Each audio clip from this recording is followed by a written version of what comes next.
In nursing homes across the country, just like this one, there's a growing danger in elder care. The residents are harming one another. It's called resident-to-resident aggression, and it's more common than you would think. Leanne Flynn, a retired school teacher, made the decision to place her father, Ed, at Apple Rehab in Old Saybrook, Connecticut. Like most nursing homes, residents have to share rooms. Ed's new roommate, Stephen Luckett, was 60 years old, much stronger than Ed. Almost immediately, friction began to build. Luckett constantly complained about sharing the room, arguing over the volume of the television, claiming Leanne was calling her father too much. So I would call every day at 12 o'clock, approximately 12 o'clock and 6 o'clock, so you knew no one was sleeping. Mr. Luckett became quite angry with me because he would pick up the phone. I told you, I don't want you calling here. I don't want any noise. At the request of Leanne, the staff moved Luckett to another room.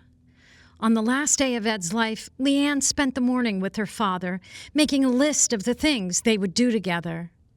A few hours later, Leanne received a phone call from the nursing home telling her that her father had a fight with Luckett, and he was now in the hospital. The LPN on duty said that an altercation had occurred between my father and Mr. Luckett. I go, I was there for 2 hours today. I said hi to all of you. And she said, well, you know, it's been going on. They've been arguing over your father's TV volume. And I said, okay, but I was there. Why didn't anybody tell me so I could have discussed it with my father? And so, well, we thought it was going to resolve itself. And I said, well, obviously it didn't. What's happening? Like, what kind of an altercation? I did not have any idea the magnitude of what I was about to hear. Luckett shoved her father into the door jamb of the room with such force, it shattered his neck. After a lengthy surgery, Ed eventually died of complications from the attack. Leanne's case is far from isolated. In fact, federal rules require the Centers for Medicare and Medicaid, or CMS, to inspect these nursing homes every 9 to 15 months. Our team analyzed more than 1,000 government inspections, police reports, and lawsuits dating back to 2019. We uncovered at least 481 victims and nearly 350 perpetrators, all harmed by their fellow nursing home residents. A spectrum of violence that includes beatings, sexual assault, and even murder. And this isn't contained to just one region. The violence is happening in every single state across the country.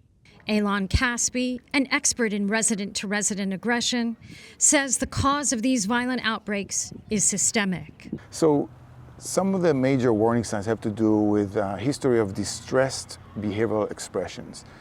The most important thing I think people should think about is unmet human needs. So when vulnerable adults, older adults with dementia and serious mental illness, their human needs are not met, then they are more prone to engage in these incidents. What I think is happening is that a lot of times the owners and the administrators are not aware that they are sitting on a ticking bomb.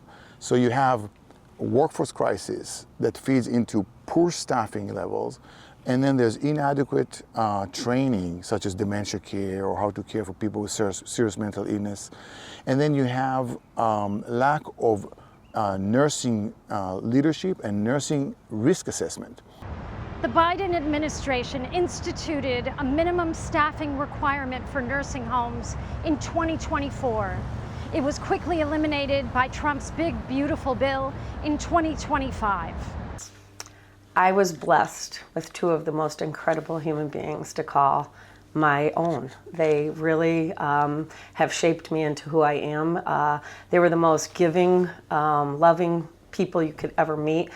Leanne Flynn sued Apple Rehab Nursing Home for an undisclosed amount. As she sits in her home in Old Saybrook, Connecticut, the same neighborhood she spent summers with her father in, she wonders if she could be making memories with him if he was still alive. Reporting from Old Saybrook, Connecticut, I'm Cindy Marchionda.